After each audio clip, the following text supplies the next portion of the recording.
Sveiki, esu humanitarinių mokslų daktaras Andrius Martinkus ir tęsime mūsų pamastymus apie kintantį pasaulį ir apie Lietuvos valstybės, lietuvių tautos vietą šitame kintančiame pasaulyje. Dėkuoju už tai, kad žiūrite, dėkuoju už tai, kad prenumeruojate, už tai, kad komentuojate, kad spaudžiate patiktukus. Šiemet sukanka 80 metų nuo Antrojo pasaulinio karo pabaigos. Tai buvo didžiausias karas žmonijos istorijoje. Truko jis beveik lygiai 6 metus, prasidėjo 1939 m. rugsėjo 1 dieną, kai Vokietija užpuolė Lenkiją, o baigėsi 1945 m. rugsėjo 2 dieną, kai kapituliavo Japonija. Europoje karas baigėsi anksčiau, 1945 m. gegužės 8 dieną, kai kapituliavo nacių Vokietija. Rusija karo pabaigą švenčia gegužės 9 dieną, nes pagal Maskvos laiką Vokietijos kapituliacija buvo pasirašyta jau gegužės 9 dieną.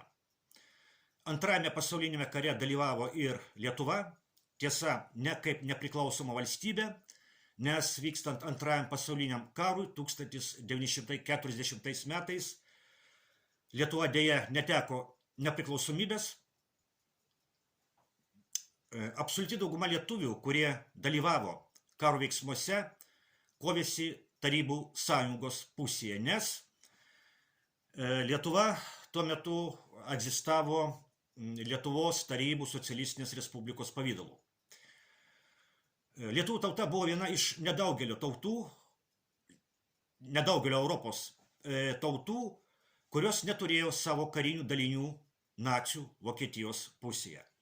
Estai ir Latviai turėjo savo SS legionus, lietuviai, ačiū Dievui, tokių dalinių neturėjo.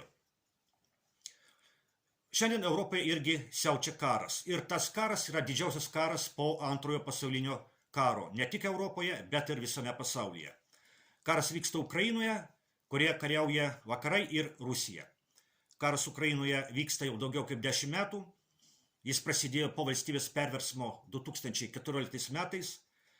Ši valstybės perversma žinoma kaip Maidano perversmas aktyviai ir atvirai rėmė Jungtinės valstijos ir kitos vakarų valstijos, taip pat ir Lietuva. Vytautas Landsbergis ir kiti Lietuvos politikai Kijeve atvirai ragino minią nepaklusti teisėtai valdžiai. Karas Ukrainoje prasidėjo kaip pilietinis karas tarp tų, kurie palaikė Maidano perversmą ir tų, kurie nepritarė Maidano perversmui. Abi pusės buvo palaikomos iš užsienio, vakarai palaikė Kijevo režimą, o Rusija rėmė vadinamosius separatistus. Karo veiksmai pradžioje apsiribojo Donbaso regionų. 2015 metais buvo pasirašyti vadinamieji Minsko susitarimai dėl karo veiksmų nutraukimo, bet Kijevo režimas jų piktybiškai nesilaikė, o Vytautas Landsbergis Minsko susitarimus atvirai pavadino mėšlu. Šiandien jau patys vakarų politikai atvirai pripažįsta, kad Minsko susitarimai buvo pasirašyti ne tam, kad būtų pasiekta ilga ir patvari taika, o tam, kad Kijevo režimas turėtų laiko pasiruošti naujam karo etapui. Tai ir įvyko 2022 m. vasario 24 dieną, kai Rusija pradėjo plataus masto įsiveržimą į Ukrainą. Bet ir tada karas Ukrainoje galėjo būti greitai sustabdytas. 2022 m. pavasarį Rusija ir Ukraina derėjosi Stambule ir jau buvo pasiektas kompromisinis susitarimas dėl karo veiksmų nutraukimo. Tačiau Kijevo režimo užsienio rėmėjai, pirmiausia Jungtinės valstijos ir Didžioji Britanija, sužlugdė Stambulo susitarimus. Jie pažadėjo Zelenskio režimui suteikti visą karinę ir piniginę paramą tam, kad Rusija būtų nugalėta mūšio lauke. Nuo to laiko Ukrainoje prasidėjo atviras karinis konfliktas tarp vakarų ir Rusijos. Karas Ukrainoje galutinai virto vakarų ir Rusijos karu. Ukrainoje vakarai kariauja su Rusija savo ginklais ir pinigais ir Ukrainos karių rankomis ir krauju. Kai sakome, kad Ukrainoje vakarai kariauja su Rusija, reikia patikslinimo. Ukrainoje su Rusija kariauja ne tiesiog vakarai, o vakarų globalistai. Nes vakarai nėra vieningi. Patys vakarai yra pasidalinę į dvi pagrindinės stovyklas – į globalistus ir antiglobalistus. Paprasčiausias pavyzdys – ir Lietuva, ir Vengrija priklauso pagrindinėms vakarų struktūroms, tai yra ES ir NATO. Taigi ir Lietuva, ir Vengrija yra vakarai. Bet Lietuva yra visiškoje globalistų valdžioje, visiškoje globalistų kontrolėje. O Vengrija su Viktoru Orbanu priešakyje atstovauja vakarų antiglobalistams. Didžioji ES valstybių dalis vis dar valdoma globalistų. Tačiau pagrindinėje vakarų valstybėje, Jungtinėse valstijose, globalistai neseniai patyrė sunkų pralaimėjimą, kai prezidento rinkimuose nugalėjo Donaldas Trumpas. Karas Ukrainoje yra globalistų pradėtas karas. Antiglobalistas Trumpas iš tikrųjų nori kuo greičiau tą karą užbaigti.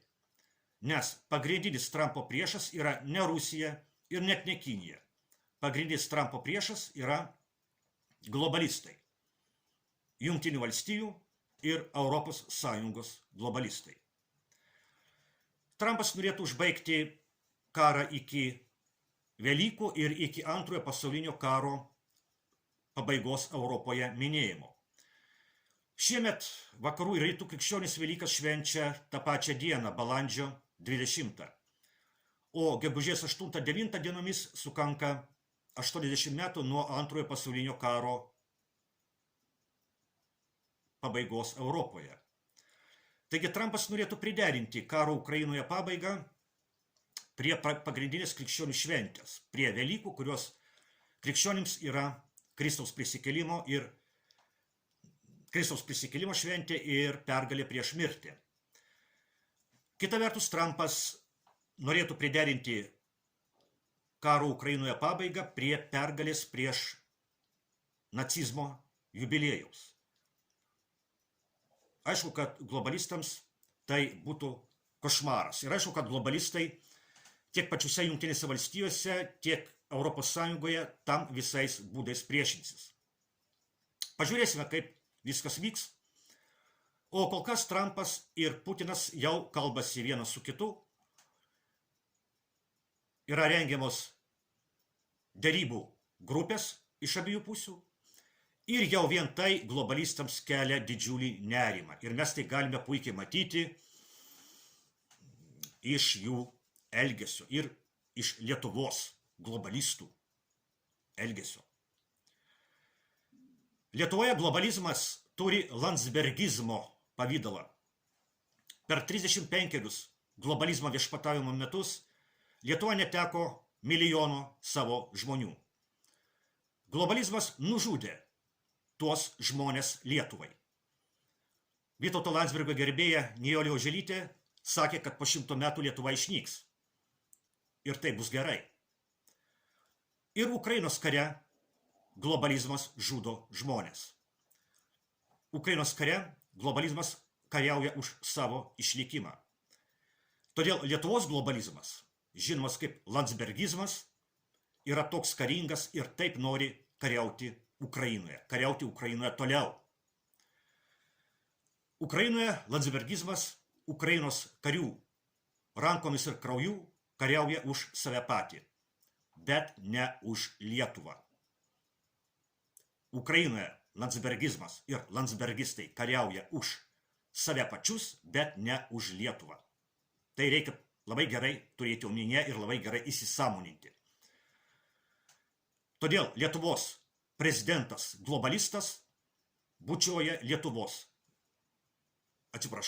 bučiuoja ne Lietuvos, o Ukrainos vėliavą. O mes netrukus minėsime vasario 16-ąją Lietuvos valstybės atkūrimo dieną ir kelsime Lietuvos vėliavas.